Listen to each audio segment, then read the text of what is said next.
지난달 교단 행사가 하나 있었는데요. 그 행사는 다름 아닌 50대들이 친선 축구하는 일이었습니다. 안산에서 모임을 가지고 친선 축구를 하는데 왜 50대들이냐? 가이드식을 또 체력 관리를 해야 하기 때문에 그래서 교단에서 그렇게 친구 모임으로 하는데 저는 지방이장단 모임이 있어서 그 행사에 참석하지 못했습니다. 우리 지방에서 3명의 목회자들이 참석을 했는데 어떤 경기에서 전반전을 끝나고 쉬는 와중에 한 50대 중반된 목사님이 갑자기 호흡 곤란을 일으키더니 쓰러졌다고 합니다. 기절을 했고 호흡이 멈추게 되었습니다.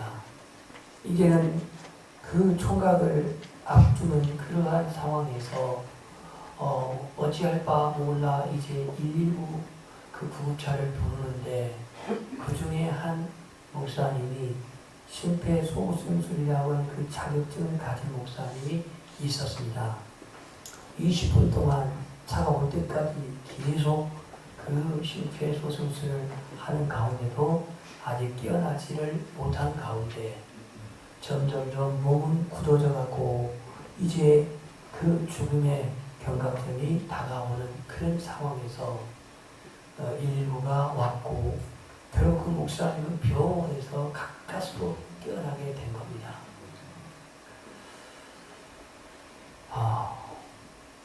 하나님이 불러갈 때가 아니어서 물론 살아났기도 했겠지만 얼마나 그 당시에 관계자들은 당황했겠습니까? 그래서 지난주 우리 목회자들 한 달에 한 번 모여서 기도회 끝나고 이렇게 친구 모임 하는데 목사님들이 그렇게 말합니다. 우리 구급차 불러놓고 합시다. 어찌 될지 모르니까 구급차 별로 없으면 공차지 맙시다. 그래도 웬걸 장난하네요.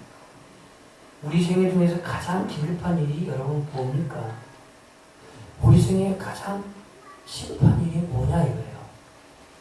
바로 영혼이 구원받는 일입니다. 영혼을 살리는 일, 이거보다 그만 일이 어디 있습니까? 최초의 인간 아담이 범죄한 이로 인하여서 인간은 누구나 이해 없이 집안 형편과 배경과 관계없이 부모와 관계없이 태어난 모든 인간은 죄를 가지고 죄의 DNA를 가지고 태어난 원죄를 가지고 태어난 존재들입니다. 도덕적, 윤리적, 심성이 착하고 법 없이 살 수 있는 양심을 가졌다 할지라도 인간은 누구도 이해 없이 죄입니다. 성경은 아예 못을 받고 있습니다. 모든 사람이 죄를 범하였음에 하나님의 영광에 이르지 못하더니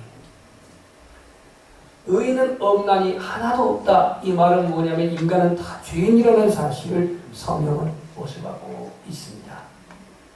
아니 아담과 하와가 범죄하면 그들의 문제지 왜 그들의 문제가 나에게 죄라고 하는 것이 적용이 되냐고 질문할 수가 있겠지만 아담은 인류의 대표입니다. 인류의 대표예요. 그래서 아담은 인류의 대표로 태어났기 때문에 그가 범죄한 그 죄악의 습성은 인간 안에 그대로 내재되어서 태어난 것을 알 수가 있습니다.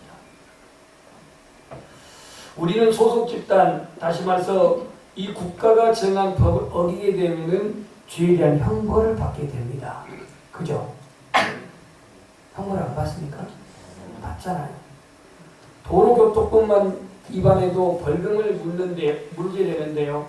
어떤 남의 물건을 어떻게 강탈했거나 남의 생명을 상했거나 이런 국가가 정한 법을 어기게 되면 반드시 형벌을 받게 되죠. 형벌. 그런데 이 세상의 법은 완전하지가 않습니다.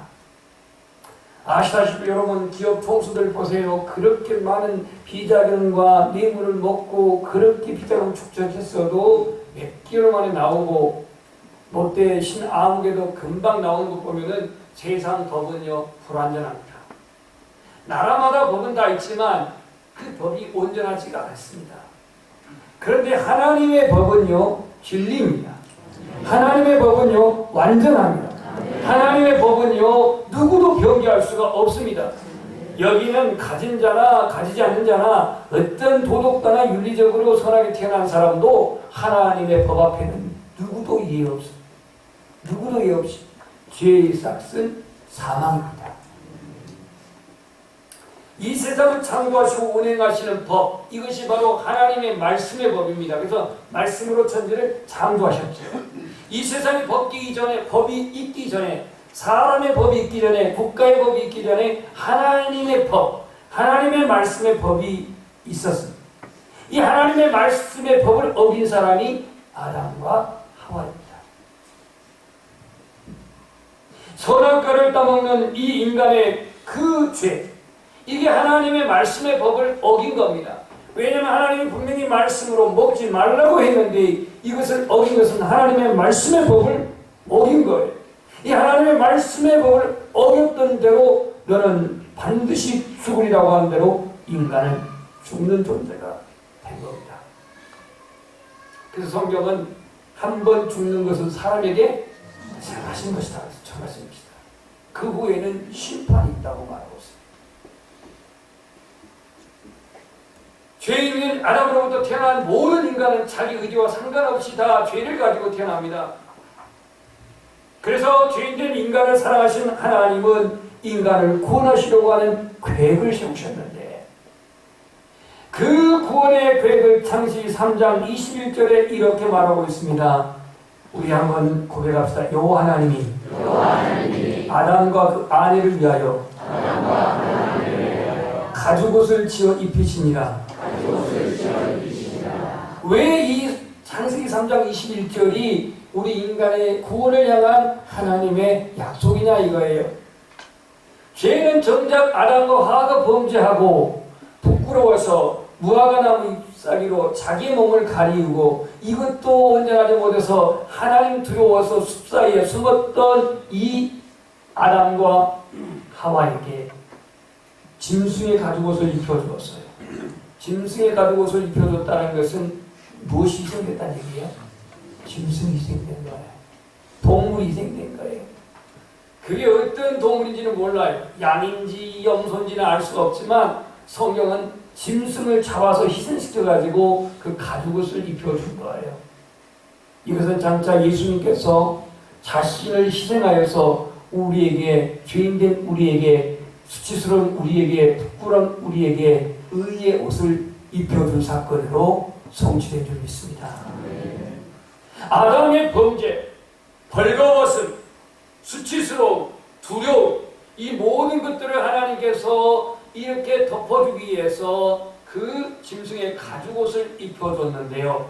그래서 속죄라고 하는 뜻은요, 덮어준다는 의미도 있지만 속죄, 우리의 죄를 대가를 지불하고 속량하셨다는 게 속죄입니다.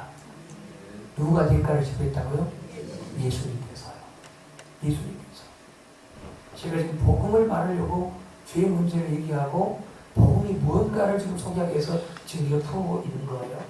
그래서 대가를 지불했어요.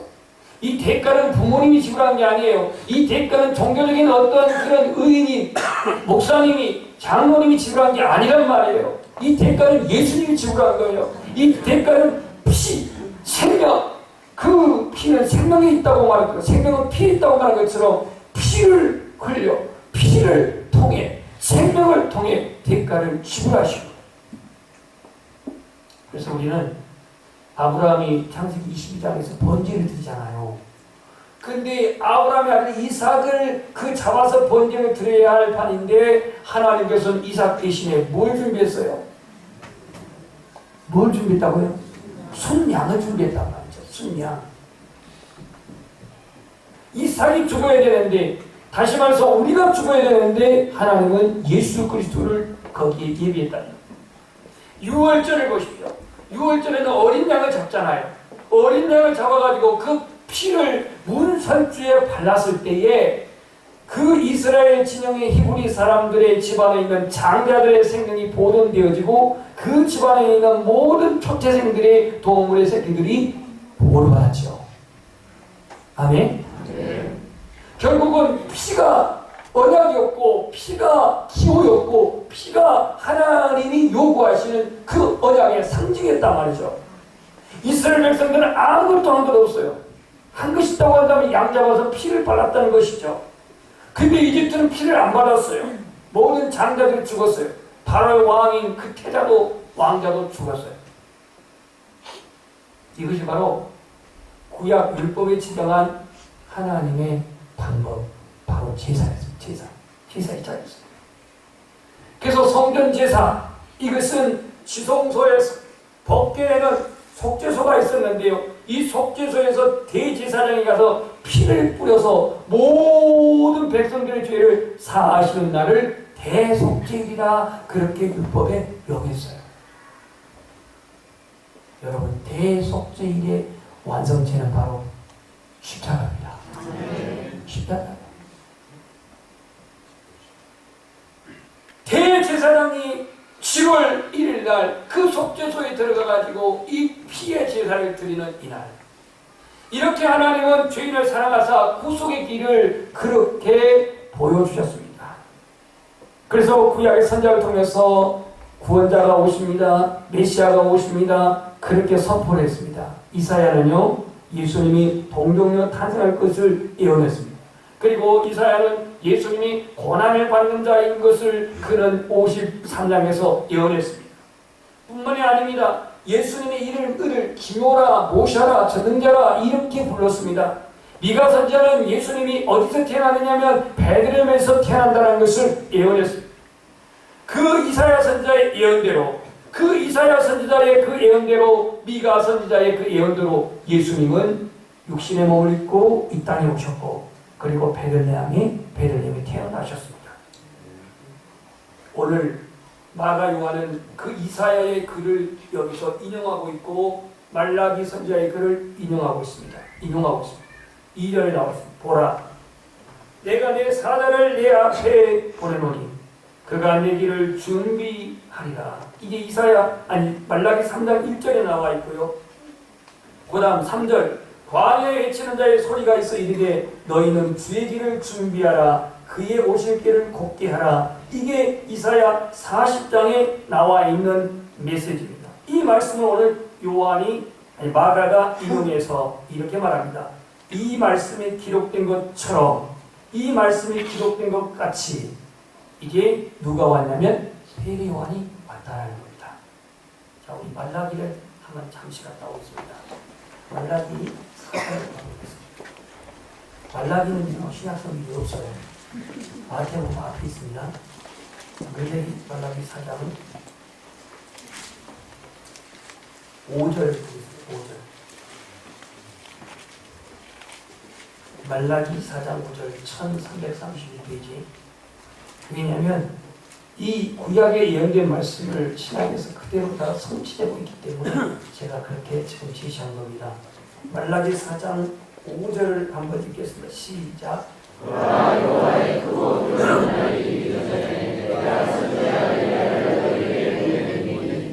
이 말씀을 하나님께 받았던 사람이 말라기 선지자입니다. 이 말라기 선지자가 뭐라고 예언하고 있냐면 여호와의 크고 두려운 날이 이르기 전에, 다시 말해서 하나님의 그 마지막 심판, 그 심판이 이르기 전에 내가 선지자 엘리야를 너에게 보내리라 그랬습니다. 선지자 엘리야. 근데 이분이 누구냐면 세례 요한이에요. 왜 엘리야라고 했을까? 엘리야는요, 성천에 갔거든요. 축제하고 성천에 갔어요. 그런데 구약의 엘리야하고 신약의 세례 요한은 너무나도 공통분모가 많습니다. 어떤 공통분모가 많냐면 구약의 엘리야는요, 털이 많은 사람, 털이 많은 사람, 에서처럼. 근데 오늘 이 세례 요한은요, 약대 털옷을 입었어요. 그리고 엘리야는요, 그 아합이라고 하는 북왕국의 아주 표독하고 그 악한 그 왕을 상대로 불같은 메시지를 전한 사람이 엘리야예요. 그런데 오늘 이 세례 요한 독사의 자식들 하면서 그 광야에서 그 독설적인 그런 메시지를 선포한 사람이 세례 요한이에요. 세례 요한이 광야에서 지내면서 메뚜기와 석청을 먹으면서 이 하나님의 말씀을 전한 그런 선지자였습니다. 오늘 이에 대해서 마가 요한이 뭐라고 말씀합니까? 다시 본문으로 가고 있습니다. 구약에 오리라고 말씀하셨던 그 선지자, 구약에 그렇게 예언되었던 선지자, 그 메시아가 오기 전에 오신 그 선지자가 있으니 그 사람이 세례 요한이다. 이렇게 말합니다. 세례 요한. 여러분, 예수님께서 그 가이사랴 빌립보에 요한복음 마태복음 16장에 가가지고 사람들이 나를 누구라 하느냐, 그러니까 더러는 엘리야, 더러는 예레미야, 더러는 세례 요한이라고 합니다. 이렇게 말하거든요. 왜냐하면 예수 그리스도를 그들은 기억하기를 엘리야로 생각했어요. 엘리야.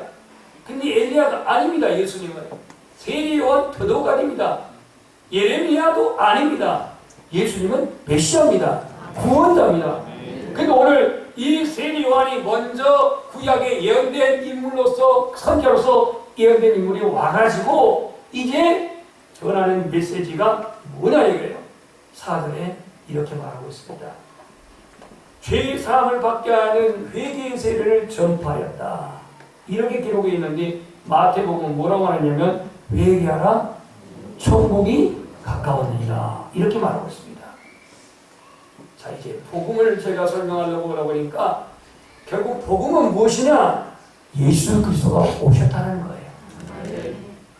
예수 그리스도가 구원자라는 거예요. 예수님이 구약의 선지자들이 오매불만 그렇게 외치고 예언하고 증거했던 메시아가 예수님인데, 예수님이 구원자고 예수님이 우리의 주인이시고 예수님이 우리의 속죄의 주가 되셨다. 이것이 바로 복음이에요. 그래서 오늘 복음의 시작이라는 주제를 제가 말씀했는데 마태복음, 누가복음, 요한복음 복음에 대해서 말하고 있지 않습니다. 정확히 복음에 대해서 입을 낸 사람이 마가 요한이에요. 마가 요한은 예수님의 친제자는 아닙니다. 12제자는 아니에요. 마태는 12제자 한 명입니다. 그 다음 요한복음을 쓴 요한복음도 3천사 중에 한 명인데 마가 요한은 누구냐? 이 사람은 마가의 다락방이죠. 마가의 다락방 모르세요? 그 마가의 다락방 그 집주인이 마가예요. 그런데 이 마가 어떻게 복음에 대해서 이렇게 구체적으로 그가 말할 수가 있었을까? 이유는 마가의 다락방에 뭐가 임했어요? 성령이 임했죠. 아마 성령이 임할 때 이 마가도 성령을 받은 줄 믿습니다.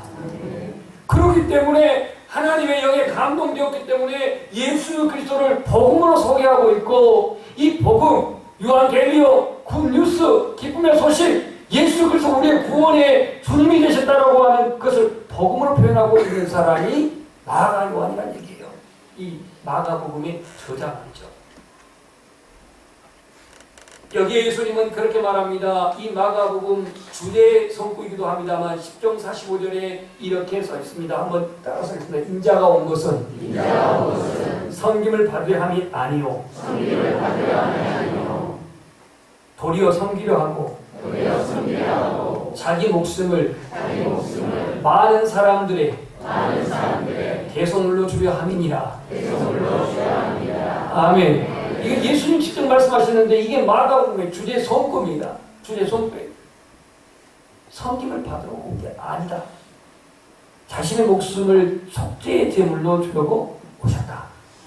이게 복음이에요.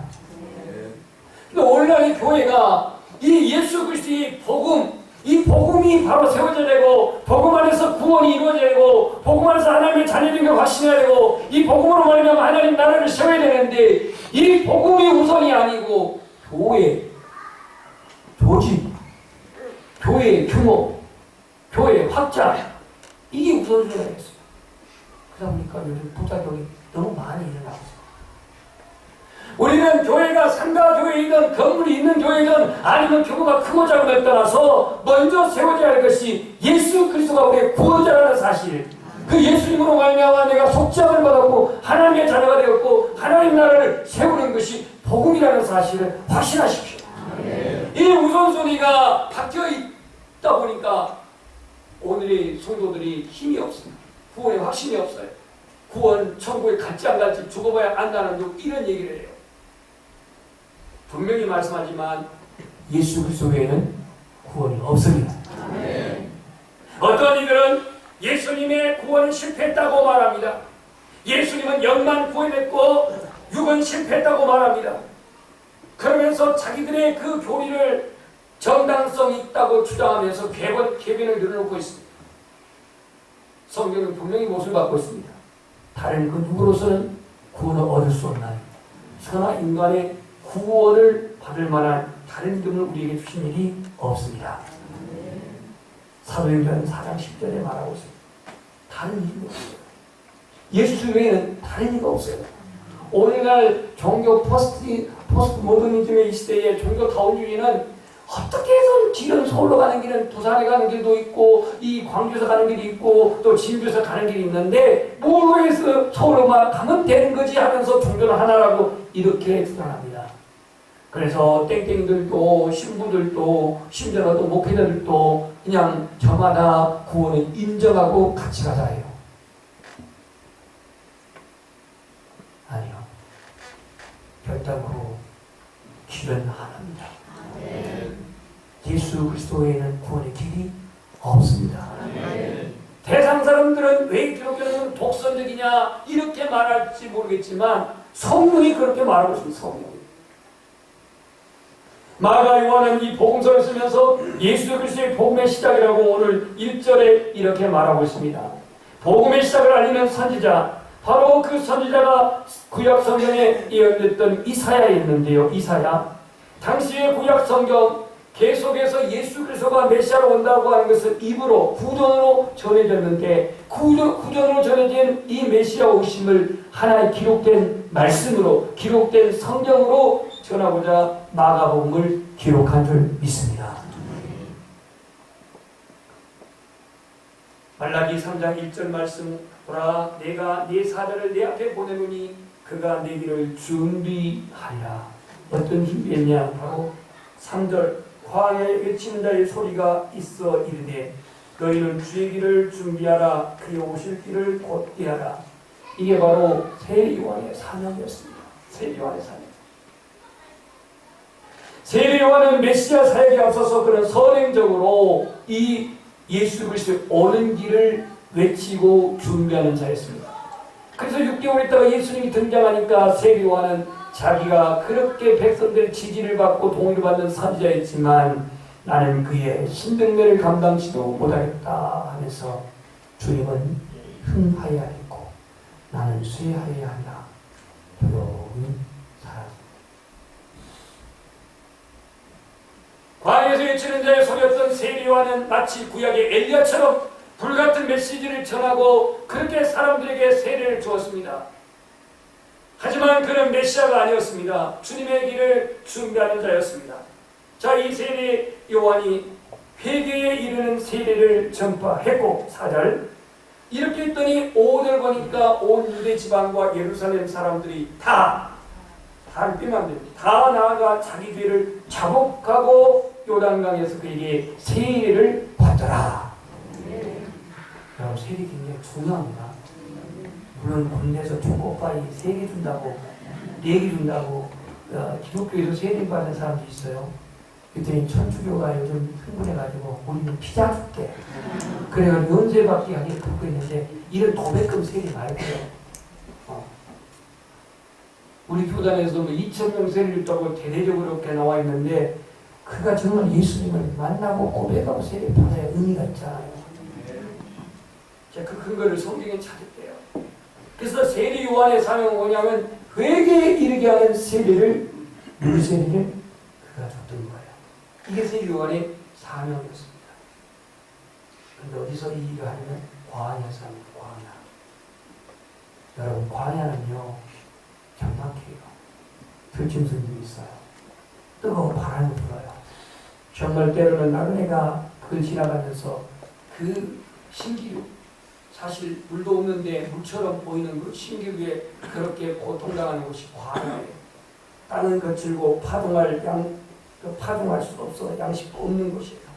그리고 이 광야는요 언제 모래바람이 불러가지고 그냥 있던 길도 없어져 버리고 모래 언덕이가 되어버리고 이런 그 변화무쌍한 것이 광야예요. 성경에서 광야는 세상을 나타내고 있어요. 이 절박한 광야에서 오늘 세례 요한은 하나님의 말씀, 회개의 메시지를 선포하고 있습니다. 여러분, 진정으로 예수 그리스도를 내 구주로 확신하고 만나기로 한다면 그 시작은 회개부터 시작됩니다.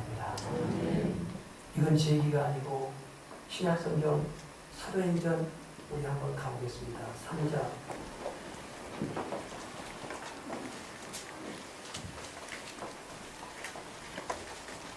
사도행전 3장 너희가 회개하고 죄사함을 받으라. 너희가 회개하고 죄사함을 받으라. 19절입니다. 한번 읽어봅시다. 시작.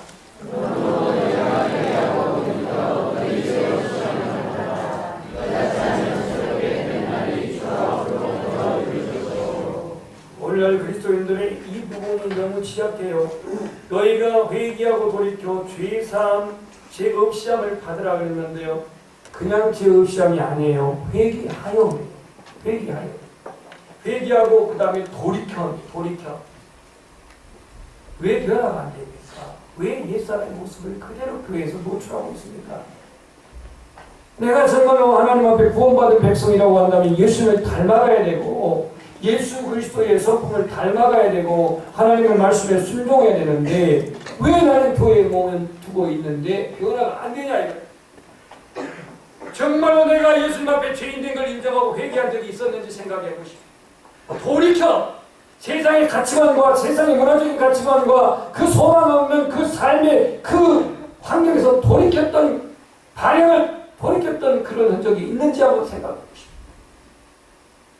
그냥 나오니까 나온 것이고 그냥 교회에 출석하는 게 아니라 오늘 이 말씀은 지금 베드로가 따라오는 많은 군중들에게 하는 말씀인데 너희가 회개하고 돌이키래요. 우리가 예수님 앞에 내가 죄인된 것을 회개로 잡으겠다면 돌이켜야 합니다. 가치관이 세상적인 가치관으로 사는 게 아니라 바뀌어야 돼요. 성경적인 가치관으로 바뀌어야 한단 말입니다. 삶의 방향이 저 음부로 지옥으로 가는 사람은 내버려둬도 가지만 우리는 생명 얻은 사람이 방향을 바꿔야 한단 말이에요. 예수님께로 십자가 앞으로 바뀌어야 돼요. 그래서 돌이켜 죄 없이 함을 받으라. 이같이 하면 새롭게 되는 날이 주 앞으로부터 이를 것이다. 이렇게 베드로는 설교하고 있습니다. 광야에 세례를 받아온 많은 군중들 앞에 이 세례요한은 독사의 자식들하고 이렇게 독수를 말합니다. 너희 누가 임박한 진노를 피하려고 여기 왔냐고요. 그냥 세례받으러 나온 이들에게 세례요한은 불같은 말을 하면서 회개하라고 말합니다. 진노를 피하려고 그냥 세례받으러 오지 말고 회개하라고 말합니다.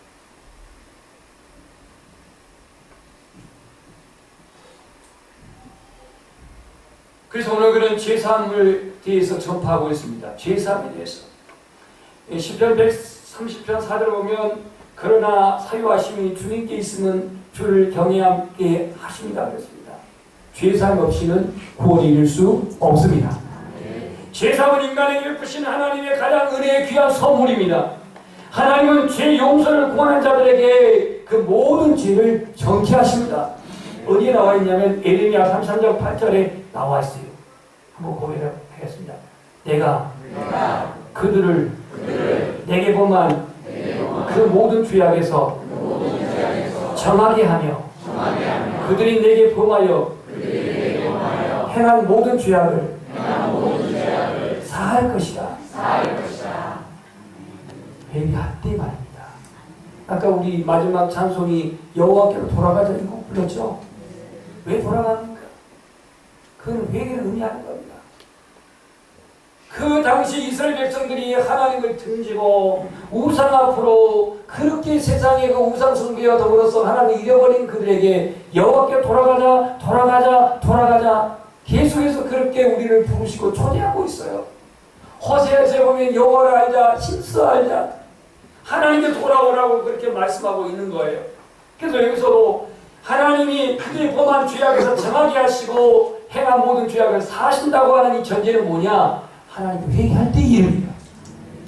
그냥 내가 교회 왔다고 해서 그냥 주님이 지워버리고 교회 왔다고 해서 주님이나 없은 게 아니라 주님 앞에 내 죄를 고백하고 참아가고 회개할 때에 주님은 정하게 하시고 깨끗게 하시는 겁니다.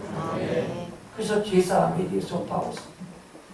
그리고 그는 회개에 대해서 증거하고 있습니다.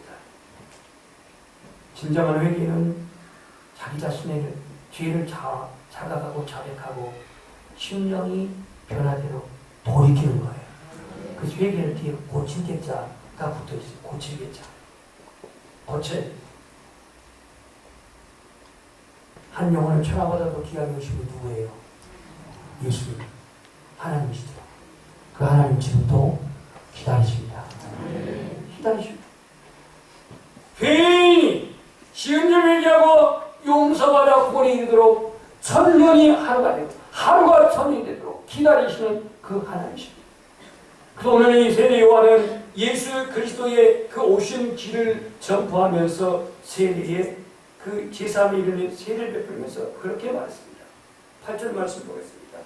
나는 너에게 물로 세례를 베푸르거니와 그는 너에게 성령으로 세례를 베푸시리라. 아멘. 우리 그리스도인은 이 성령의 세례를 받아야 합니다. 이 성령의 세례를 받아야 죄로 여기고 죄와 싸울 수 있고 죄를 구별할 수 있고 우리의 목적이 분명하고 이 세상의 가치관이 아니라 하늘의 가치관을 두고 살아갈 수가 있는 겁니다. 말씀을 정리하면 회개에 따른 죄사함의 증포로 오늘 세례를 받겠습니다. 이것은 사도행전 13장 24절에도 나와 있습니다. 그가 오시기 앞서 요한이 먼저 회개의 세례를 이스라엘 모든 백성에게 전파했다고 말하고 있고요. 사도행전 16장 14절에 보면 누디아의 집에 그 바울을 초대했는데 바울이 그들에게 말씀을 전하고 모든 식구들이 세례를 받았다고 했어요.